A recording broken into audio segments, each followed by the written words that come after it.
And then Dave Osterquist, our district security, what's your title, Dave? District security guru? You've been called guru before? I'm not answering that question. We'll go ahead and show you guys the video, and then he'll be available for some questions and to talk about some security within the district.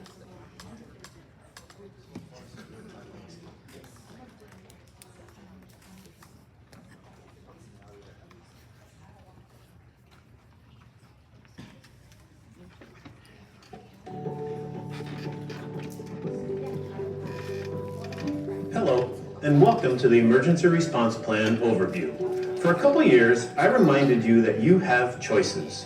When faced with an emergency situation, you have to assess the circumstances before you make a decision. In short, you have to decide if you should stay or you should go. Should I stay or should I go? Okay, I promise there won't be any dancing or whatever that was in this video. But I would still encourage you to hold on to this fundamental question. Should I stay or should I go? Now, as we review our options, I want you to remember that I attempt to present these topics in a way that makes them memorable. In no way do I mean to make light of difficult concepts. Assessing what's around you and then deciding what step to take next is vital.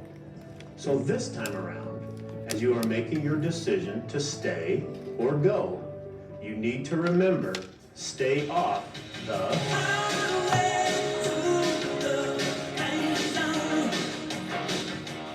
Okay, I promise no dancing. When determining what action you are going to take, you must think about how to avoid the bad thing, the danger, if at all possible.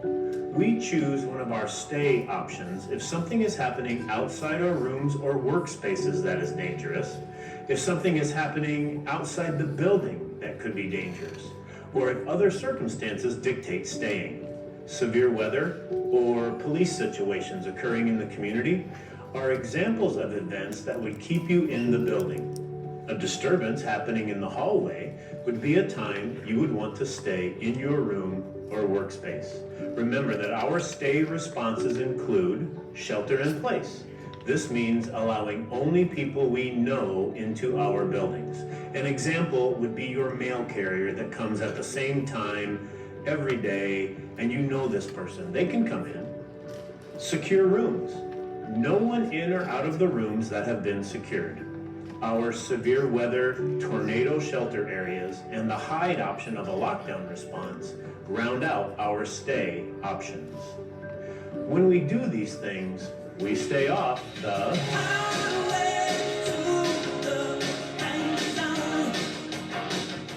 obvious situations when you should go are conditions within our buildings that make the building dangerous to inhabit. A fire, a chemical spill, or a serious water leak as examples. When it comes to fire alarms, I'm going to encourage you to change one small thing that could have a huge impact. When the fire alarm sounds and flashes, many of us move toward the exit without really thinking of anything else. I encourage you to consider the following before walking toward the exit. Evaluate before you evacuate. Take just a few seconds to ensure the direction you are heading is safe. This way, you stay off the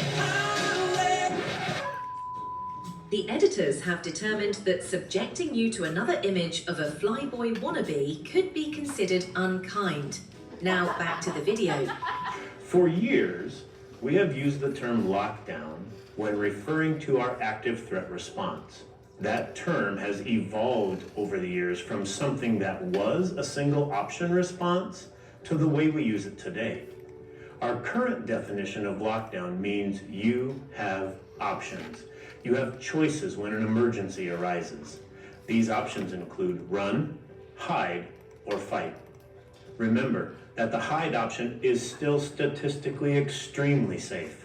Knowing that, we must be prepared to implement a different response or to change our initial response depending on the circumstances we face. I have said this several times in various settings, and I want to be sure we all keep it in mind. Your body can't go where your mind hasn't been. This means you need to consider scenarios before something bad happens and think about how you will respond.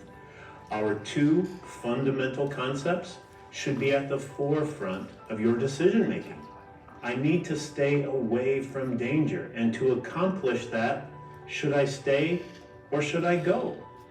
Let's briefly review each lockdown option. Hide. Sweep the hallway for others if it is safe to do so. Close and lock your door. Place your window covering over the hallway windows and turn out the lights. Move you and your students to an area out of view of the room's windows. That's often referred to as the deep corner of the room. Remain in that condition until the circumstances require a change or until you are released by administration or law enforcement. Run. If you are near an exterior door or an exterior window and the circumstances indicate, you may choose to run. Should this option be your choice, give clear instructions to the students in your care and move away from danger. As you move, be sure to assess what's in front of you to ensure it is safe. While your temporary shelter site is a good place to consider, know that anywhere safe is an acceptable destination when choosing to run. Take your cell phone and use it to notify your administrators or 911 of your location. Remain where you are as long as it is safe to do so until you are contacted by someone from the district or law enforcement. Fight. Only consider this option as a last resort. When your life or the lives of others are in danger, it may be necessary to take action. Always remember that common objects may be used to delay, distract, or detain the attacker. If you choose to act, do so aggressively and without hesitation. Now, some reminders. Doors that are secured throughout a school day are to remain closed and locked unless a staff member is directly monitoring the door. When we leave our doors unlocked, our students and fellow staff members could be in danger. Let's not give anyone free access to our buildings and potentially put ourselves or others at risk. I don't think anyone wants to be the person that leaves a door open and their actions result in one of their colleagues or a student getting hurt. When we perform drills, I ask that you take them seriously and practice the processes correctly. When we choose to take a complacent approach to our drills, we potentially create habits that will reveal themselves in the event of a true emergency. We should always practice as we want to perform. Lastly, our green and red cards are our primary method of communication to responding law enforcement officers. Please ensure that you are placing the appropriate card both under your hallway door and in your exterior window if you have one. Green will indicate that everything within your room or workspace is okay, and red will indicate that a situation in your area is in need of attention as soon as first responders can get there. The next portion of our training is a video that was produced by the FBI. It is designed to specifically address circumstances faced within schools. While schools remain statistically one of the safest places to be, we still need to consider our responses, prepare ourselves for the possibilities. I appreciate all you do to keep our students, your colleagues, and our facilities safe. Always remember that if you see something suspicious, odd, or out of place, say something. Thank you.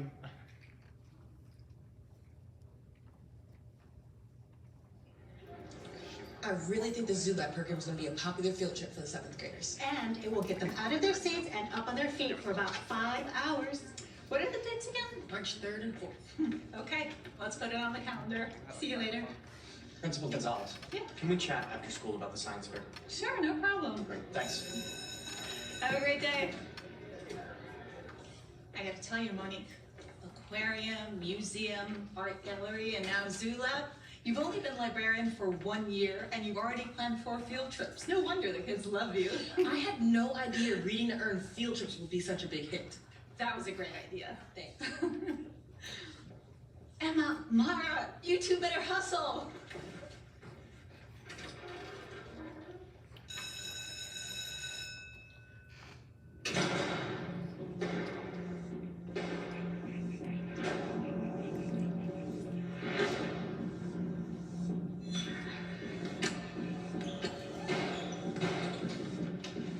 Those are gunshots. This way, everyone!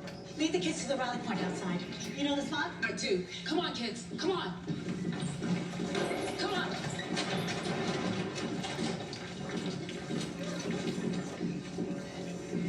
The run in run, hide, fight means to evacuate quickly and safely in a direction away from the attacker. Keep your empty hands up and follow all instructions by the police. And keep moving until you're sure you're at a safe location. Come on, guys. Everything's gonna be fine. Hands up. Hands up.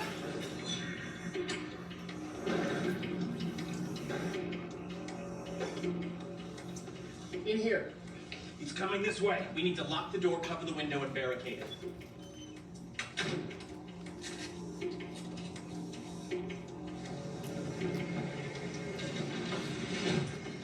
Kids, over here. Our only exit is blocked by the attacker, but we have another option. The hide in run, hide, fight does not mean to get under desks and freeze. That makes an easy target for the attacker. Hide means to make sure the attacker cannot get to you or see you. Keep coming. Apply direct pressure to the wound to control the bleeding until we can get a tourniquet. You'll be fine. Silence your phones and voices, and have a plan to defend yourself.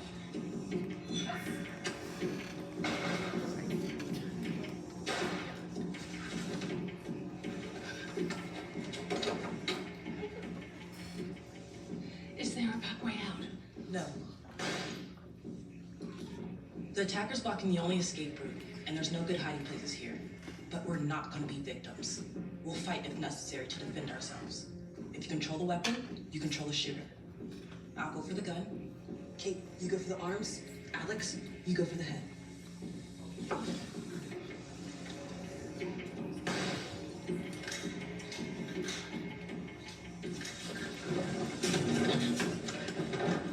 Police! Police! Over here!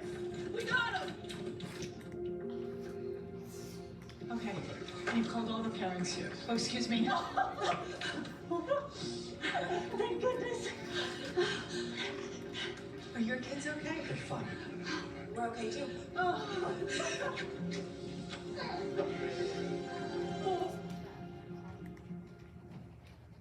The chances of having an active shooter incident at your school are extremely low. But there are things you can do to reduce the likelihood even more.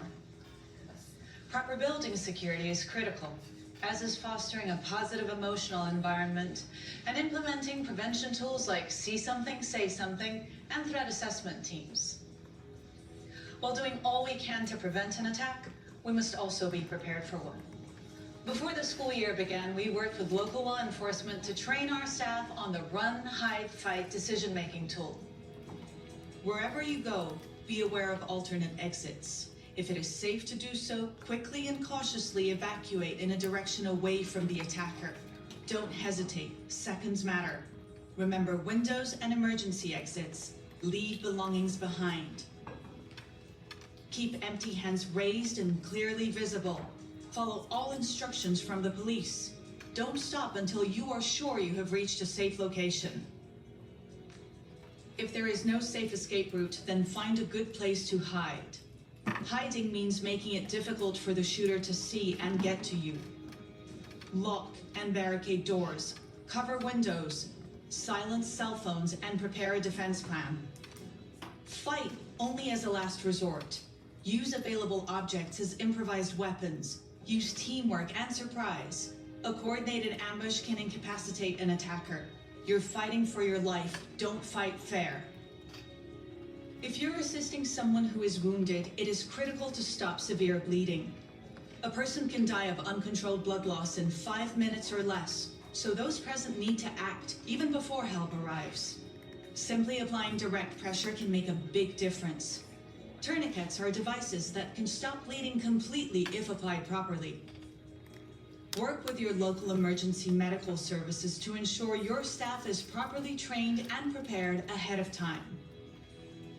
How do you prepare for the unthinkable? Start today. Contact your local law enforcement professionals and work together to create and practice an effective active shooter preparedness plan. For additional information on Run, Hide, Fight, and for information on how your school can implement prevention tools, visit fbi.gov/survive. Should you have any questions or concerns, please contact your administrator, your SRO, or me directly. Thank you.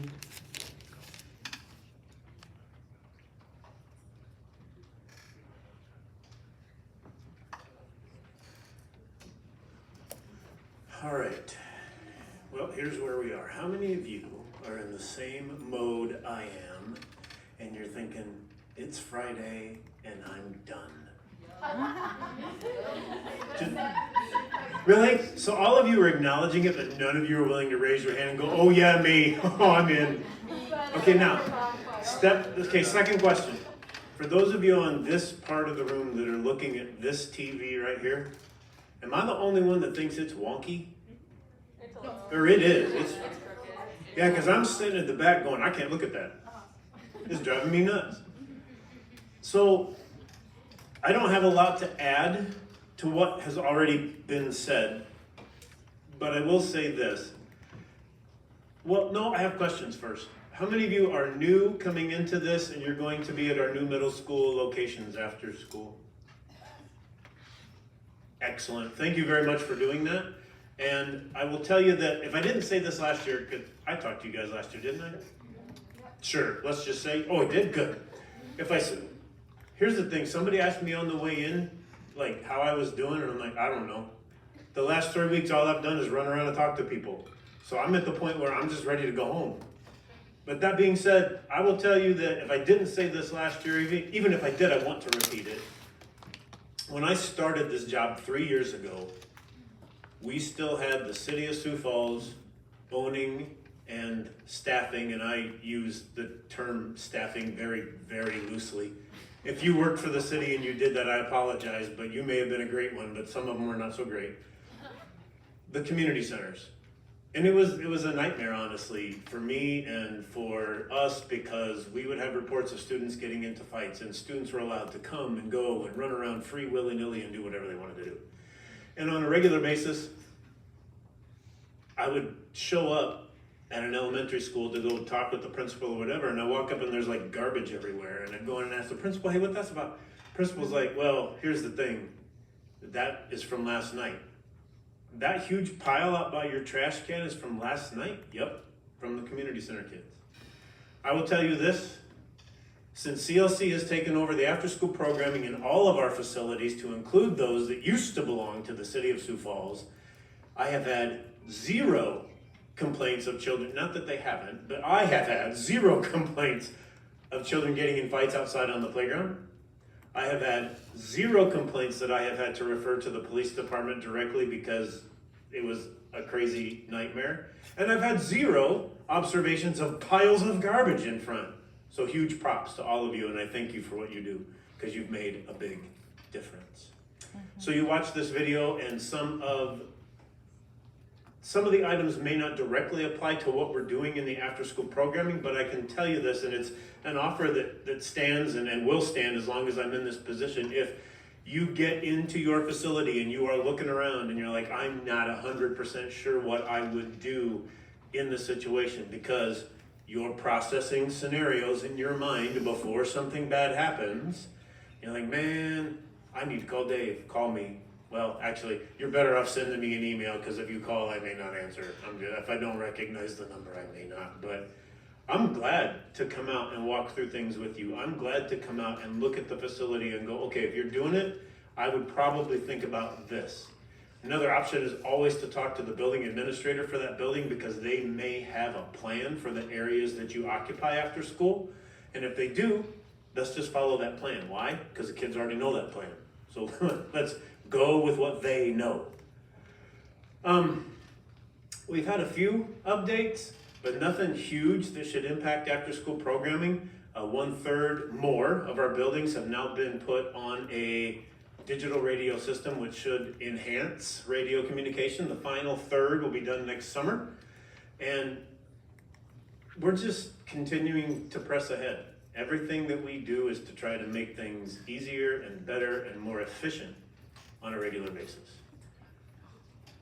I'm just thinking, oh, I gotta tell you this. So in that FBI video, I think my favorite part of the whole thing is when they're in the library and she reaches up and grabs that rock off the shelf. I'm like, yeah, I'm liking that. Mm-hmm. Yes, go ahead. It's gonna sound really silly, but I've done, feels like 8 billion lockdown drills. That's a lot. And it sounds ridiculous, but the blinds that we have in some of the rooms, I had to set a chair on them last year in our teacher's lounge to get it to stay shut. Like, is there anything better that, I mean. So since they're school district buildings, obviously that is something I would bring up with your building administrator, and here's why I say that. Every year, our operational services section does a walkthrough in every building in this district, and the administrators are then allowed to say, okay, these are things that I would like to see changed in my building. So I'm assuming some of those rolly shade things, yeah. Just like in my office that I can never make stay down, so I'm never going to be able to hide in my office. I'm just gonna have to go out and confront whoever's there because I can't hide. Anyway, and my grandma used to have those when I was a little kid. I could never make it stay down, ever, just right back up again. So I just bring it up to your administrator and go, hey, we're struggling with this. I don't know if your teachers are struggling with this, but if everybody's struggling with it, then why don't we implement a different solution? I mean, it's super cheap and it doesn't look beautiful, but that whole tag board with Velcro over the window thing is brilliant and it's super easy and it works every time. Until the Velcro wears out, then you buy more, stick it on there, and go at it again. So yeah, talk to the administrator, have him put it on the walkthrough list, and we'll work on that. Okay, trying to think if I was gonna give you any other information. I don't know that I was, so knowing that y'all wanna get out of here, and I wanna get out of here, I'm gonna open it up for questions. Now, please ask if you have them. If you don't ask, I promise I will stick around afterward because some of you are sitting in there going, I'm not asking him a question because the people around me are wanting to leave. And if I ask a question, I might get smacked. They gotta hang out with me for another half an hour at least. Half an hour? Oh, good, then ask your questions. Come on, let's get this done. Nothing? Y'all know everything you need to know about safety and security. Really? I'm not buying it. Not buying it for a minute. But that's all right. Thank you. Is it just my imagination? Yes. Or am I remembering now that the word fight has magically reappeared in this? Oh no, it is most definitely not your imagination. And since you asked, I'm going to tell you a very, very, very, very quick story, I hope. So I rewrote the protocol in 2002 initially, and then in 2015, I reviewed it. And at that time, so in 2002, lockdown was lockdown. You hid and that was it. There was no multi-option response, right? So we have evolved and grown over the years. 2015, I reviewed the protocol again when I'm back involved with the schools. And I said, why have we not updated this? Oh, well, we only updated it for IPC. Why? Well, there was pushback from somebody in the police department. Then push back. I don't understand. So I rewrote the whole thing. Well, I rewrote it, submitted it, and I had run, hide, fight right in there. I was legitimately told we cannot use the word fight, you have to change it and use the word defend. So for years, 10, it's been run, hide, defend. This year I approached Dr. Nold. I said, Dr. Nold, I'm not sure I understand the logic behind this, I'm just gonna be honest. So what do you think? I'm gonna put the FBI video in there. It's gonna say run, hide, fight. You good with me changing our language to reflect the standard? He went, yeah, I don't see why we wouldn't have done that in the first place. Perfect, thank you very much. It's called reality, thank you. Well, I try to be pretty real, but whatever, we can't use, you can't use the word fight. This is a school. I'm not telling 7-year-olds to fight on the, never mind. I might still be a little bitter about it, I'm just saying. Anyway, other questions? Come on, something. If you have one, other people have them too. All right.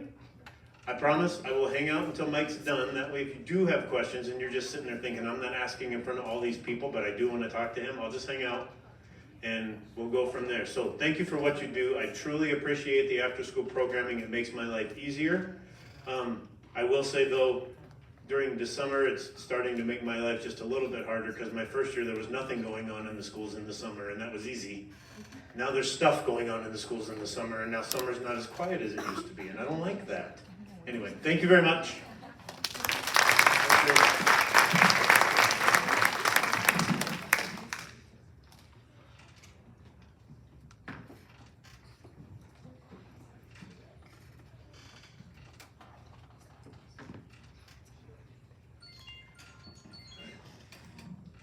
As I feel the exact same way all of you do about wanting to get out of here. We're gonna go through some of this stuff fast and then I have a quick closing video. It's about 6 or 7 minutes. So we talked about, before Dr. Noel got here, we talked a little bit about setting those expectations and how we do that. Oh, now I gotta figure out how to use technology again.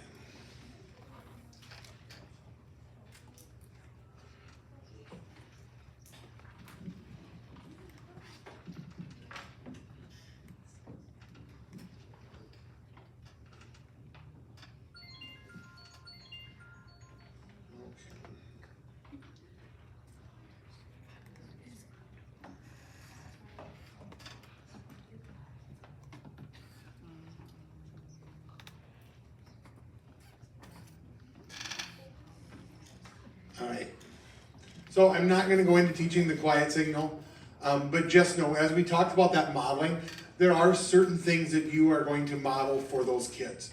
How to do it the right way, what your expectation is.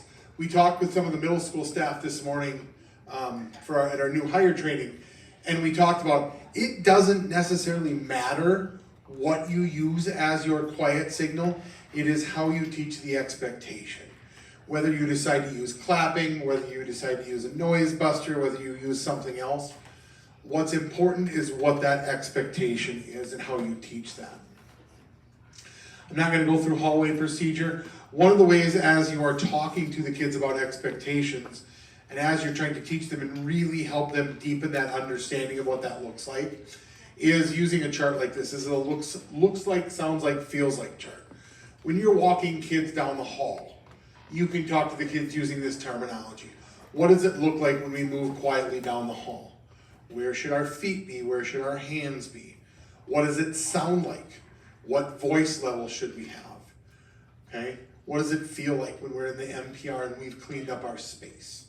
Okay, so a good terminology to use as you're trying to move these rules, these expectations that you've created into reality for those kids. Again, assume nothing, teach everything. Again, these kids are going to need refreshers very often, and we want to make sure everybody's on the same page. I'm not going to go over guided discovery. That is some more specific. Okay. What I want you guys to think about is as we get into this school year, how are you going to teach the expectations at your site? Is this something that the leadership team at your site is going to teach for each of your groups? Maybe you have 3 or 4 groups at your site. Maybe leadership teaches the same expectation to every single group, okay? Maybe it's the group leads who are responsible for going over playground expectations with their group. Maybe it is a different staff member who's responsible for doing that. What does that look like? Is it the classroom teacher? What are your expectations for behavior in those common spaces? The gym, NPR, lunchroom. Do you follow identically with what the school is doing? Make sure you have that information as well. Are there PBIS posted in your school that staff can use? How many of you are at schools who worked for the CLC last year or this summer were at schools where you had posters posted somewhere in your school, whether it was the hall, the NPR, the gym, library spaces, a number of them, okay? Make sure you're using those to help develop those as a reference point.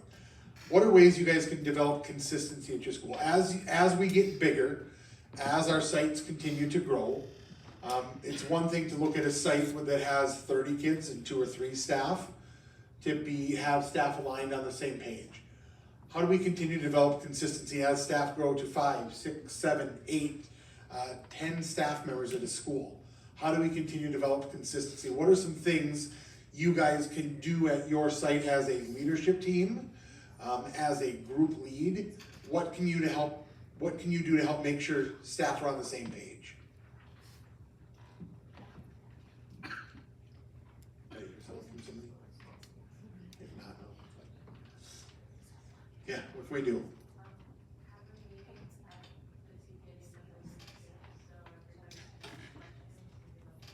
Team meetings, whether it's weekly meetings, sometimes it may be daily meetings. I know with some of you at some of your locations, this can get to be a little bit challenging, especially when you have staff coming late or you have subs coming late. Are there ways you continue to increase that communication?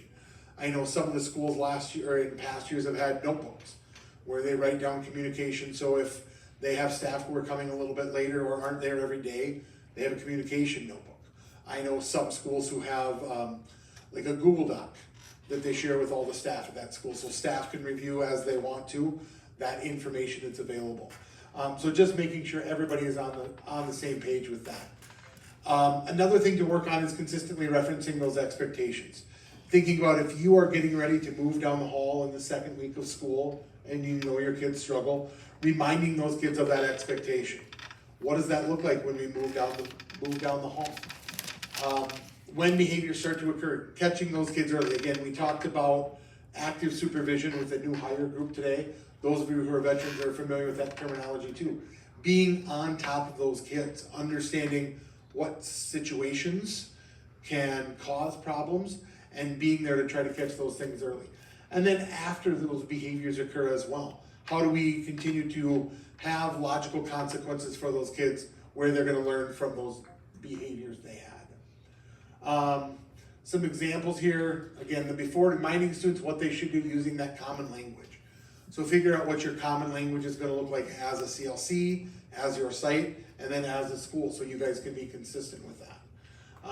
Again, reminding students what they should be doing using that common language. And then after providing acknowledgement when they're doing what they should do, again, that common language piece. When is it okay to communicate expectations? Large groups. You guys may do daily meetings with all of your kids before you get ready to go outside to recess as a check-in. Is it okay to discuss rules at that time? You bet. How about with smaller groups? If you're doing your red group or your blue group or whatever group you are in, is it okay to have discussion of rules with that group? You bet.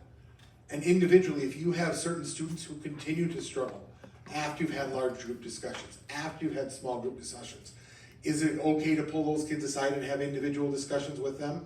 If it's going to help them be successful, yes, by all means. Again, we talked about clarifying expectations prior to going to specific activities. If you have maybe one of Tara's enhancements that's coming in to do something for your kids, setting those expectations for behavior when you have guests coming in at your site. What is your expectation? And then individual guidance again, pull students aside as necessary. We talked a little bit this morning, for those of you who are here this morning, have a plan for those first 2 to 3 weeks of school. What is that going to look like? What are you going to talk to your kids about every day?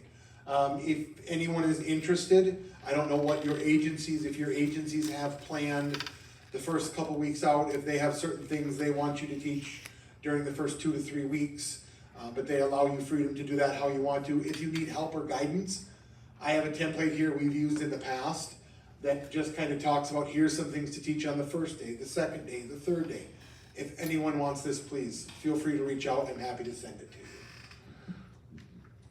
Again, it goes through how do we create the rules, what day we do that, how we introduce consequences to the kids, and gets us to our Labor Day break.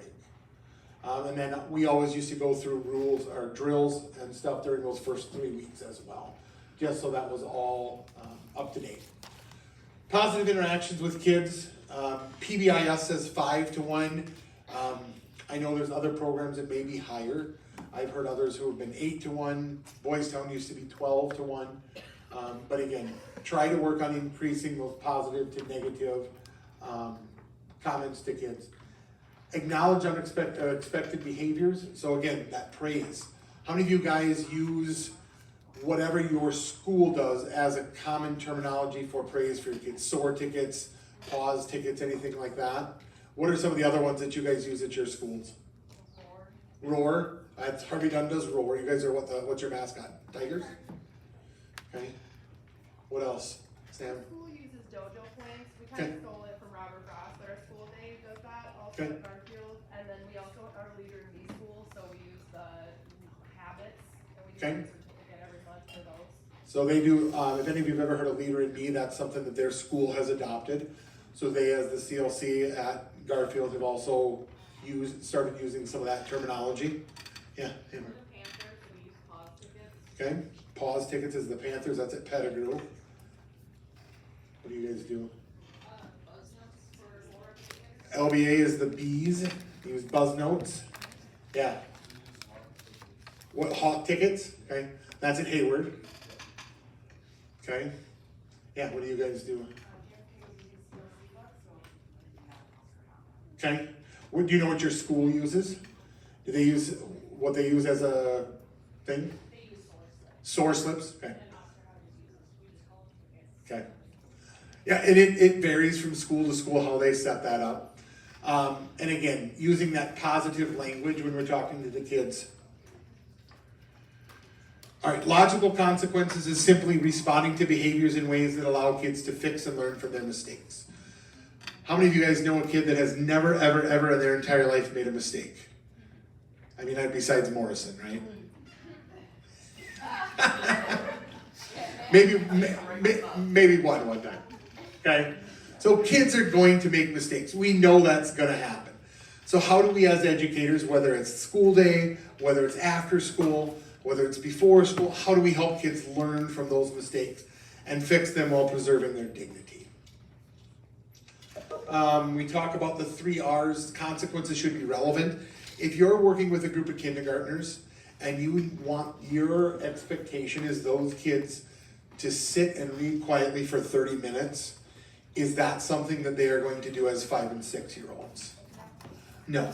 As a consequence for them not sitting and reading, then you say, okay, you have to sit and read for an extra 5 minutes. Is that something those students are physically going to be able to do? They're not. Okay? So thinking about consequences that are relevant to the behavior. Would having a kid, if a kid hits another friend, is that something where a consequence is having them read? No. Reading should be something that's fun. So making sure it's relevant to whatever that behavior is. If they hurt somebody, if they hit somebody, if they wreck something, how do they fix that? It should be realistic, again, something they should be able to do, a teacher to follow through on. Is it fair for you as a staff member to say, well, if you continue to act up, I know you have a birthday party you're going to this weekend. I'm going to tell your parents you can't go to that birthday party. Is that something that's realistic for you as a staff member to be able to enforce? No. Okay, so make sure those consequences are realistic and make sure they're communicated respectfully. There are certain words when you start dealing with behaviors that are red flag words. You know, if you start throwing out the term you're being a bully, is that communicating that in a respectful manner? It's not. Okay? So pushing is not okay, is a more respectful way of communicating that type of behavior. Okay, again, the goals of logical consequences, we want to help kids regain control. We want to help them recognize that actions have outcomes. Okay, if you hurt someone else, they may not want to play with you in the future. If you wreck something, you may lose that privilege of being able to do that. If you start running away from a space, you may lose the freedom of being able to move around as much as you would like, okay? We want to help them fix problems, make amends and preserve their relationships. And again, we want to try to teach. Are kids going to figure it out right away? No, some it's going to take a lot longer, okay? And above all, we want to keep kids safe. I'm not going to go into the types of logical consequences a whole lot. We've talked a little bit about loss of privilege. Anyone give me an example of loss of privilege, where it is a consequence for something, trust comes privileges in the classroom. You have a student, give them the materials, balls, whatever it is. If they break that trust, what would a consequence be? What's a consequence if the kids take balls outside to recess and they forget to bring them in? What's a consequence? They don't get to use them. It's very simple. If they kick the balls on the roof, or the balls get wrecked, or they end up over the fence, or nobody brings them in, the logical consequence is they don't get to use them. Okay? Maybe you have to go buy more. Maybe you don't let them take balls outside for a week until they show they can handle that. What else? Other consequences, examples of loss of privilege that you guys have used. Yeah. Always 5 minutes in the gym, Okay. If they're misbehaving in the gym. even if we haven't got in there yet. Okay. Yeah. On a field trip, like if they are being rowdy and, like I'm fearful that they can't go on a hike or something. Okay. Like they sit out, they don't go on the hike. Yeah. Or if they've had problems, maybe you're going to the pool and they've had problems at the pool in the past. Maybe they miss the first 5 minutes of pool time. If they can't clean up games, maybe they lose the privilege of having games out. If they can't clean up the Legos, maybe they lose the ability to have the Legos out for a couple days until they can show they can handle it. Okay? Hey, Mike. Yes. One thing with this, because I've sat in this training for a few years. Yeah. We're good. That I don't think gets talked about, and that I think we're seeing more often now, Mm-hmm. is allowing that child the space before you talk about a logical consequence with them, because if they're not in control, if they're not regulated, Correct. they're not gonna hear or understand why this is the consequence that goes with that behavior. And sometimes it might even be the next day we have to come back to it because we ended the night really rough or whatever it may be. But just getting their face in that exact moment, they're not gonna hear you. And You're not gonna gain anything. You're exactly right. And one of the hard things we have in after school is you may be right in the middle of a situation and then parents come to pick up. So how do you have that conversation? You want to make it as timely as possible, but you also want to, again, give student or students a chance to be in control. You want to make sure you give yourselves a chance to talk to everyone who needs to be talked to and gather all of the information. So like Allison said, one of the big things is we talked a lot earlier, and we've talked over and over and over, the importance of building those relationships, okay? Knowing when those kids, you can see which kids need 5 minutes, 10 minutes, 15 minutes to breathe, to take some space, making sure you're providing them that time, making sure if you know or you've had conversations with parents where parents will let you know, hey, Johnny struggles with this. How can we help create that environment for the kids in our programs where you're able to give them a place to go and take that break that they need and be able to provide them that opportunity they have to get back into control so we can have those meaningful conversations. Okay, and that's not just for students too, that's for staff. How many of you guys have worked with kids and you are frustrated, you're angry, you're at wit's end because you've told them the same thing 10 times. They're pushing your buttons, okay? So it's important for both staff and students to be able to step away from situations, to make sure they're in control before they have those types of conversations. Because again, our ultimate goal isn't to punish, our ultimate goal is to teach. How do we teach moving forward? And the only way we can do that is when everyone's in control.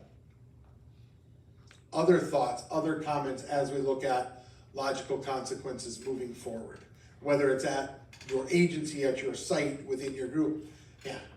Well, working as a team, I know with me and Allison this last summer, it's more than just taking a break, giving them another person they can talk to. Yeah. Because when you're in their face telling them no, they're not gonna respond to you.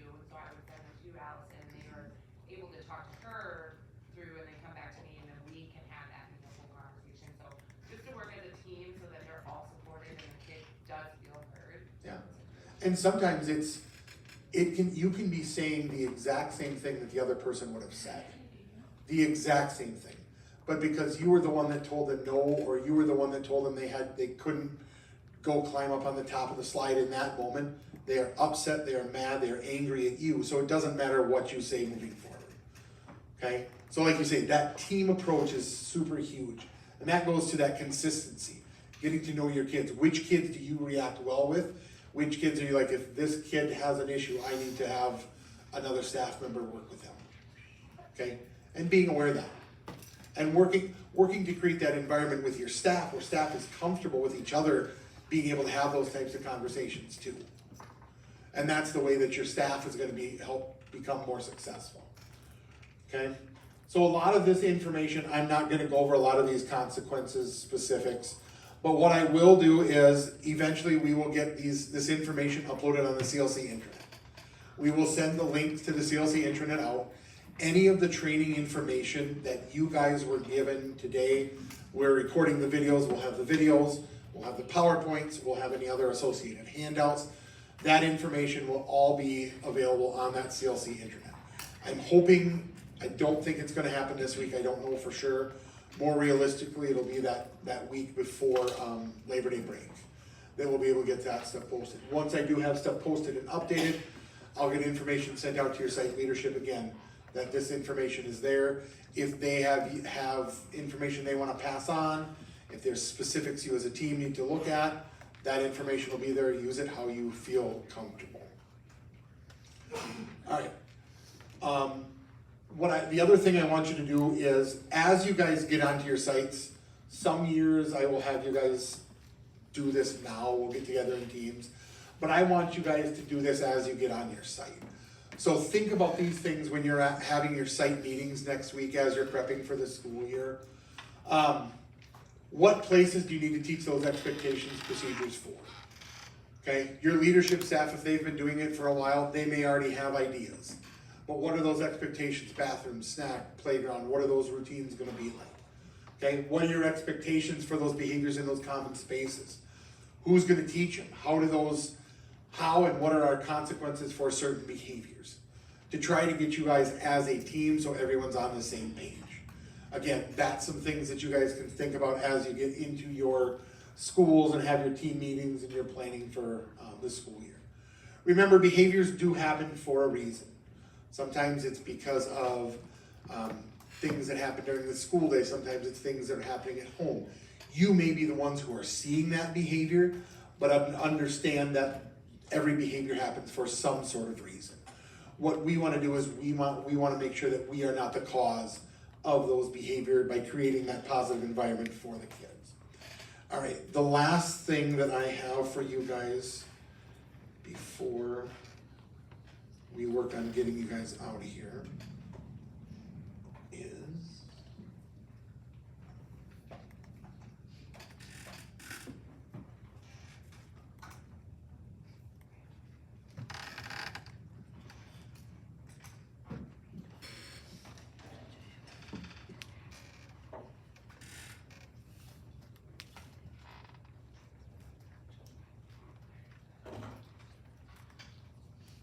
video I was going to show is a video that I've showed in the past that just kind of gives you guys a positive send-off. But thinking about what Dr. Knoll showed, what is your why? What keeps you guys going? What we do and what you guys do, whether it's in a classroom, whether it's as an EA, whether it's custodians, whether it's lunch staff, whether it's you guys in after school, what you do really truly does make a difference. Okay? Whether it's, you may not see it today, you may not see it tomorrow, you may not see it a week from now. Some of you who've been doing this for a while probably have your stories. You have your kids who you know you made a difference. They've come back to you 2 years, 5 years, 10 years down the road and said thank you. Okay? That's your why. That's what's going to keep you guys going. So as we go to the school year, again, if you guys have any questions, if you have questions about how we can continue to do training better, if you need more information to help you guys at site be successful, please let me know. If you have questions for any of our CLC office team, either Tara or myself, Amber, as we come out this year to visit sites, please stop us, ask. We will do our very best to get you any information you need to help you guys be successful. Dave is available in the back if you have questions about school safety, school security. Make sure you go ahead and get signed out. Also, before we leave, I have an announcement for our substitutes. If you are a substitute, whether it's EA, Fast Cash, SEM sub as we go into the school year, the beginning part of the school year, we are looking at needing a significant amount of help. If you have any available for multiple days, especially during these first 2 to 3 weeks, please reach out to Amber and let her know your availability so we can help continue to staff our sites. Some of our sites have gone up a little bit in enrollment this year, so they need extra staff members. This is also typically a time of year where our agencies are working to hire staff, but the process can be a little bit slower. College kids are coming back, high school kids are getting into new routines. So the beginning part of the year, we can always use help. So if you guys have multiple days a week available, please talk to Amber either as we leave or shoot her an email and let her know possible availability. Anything else you want to add, Amber? Otherwise, thank you again, guys, for coming. Enjoy your long weekend, your extra 2 hours.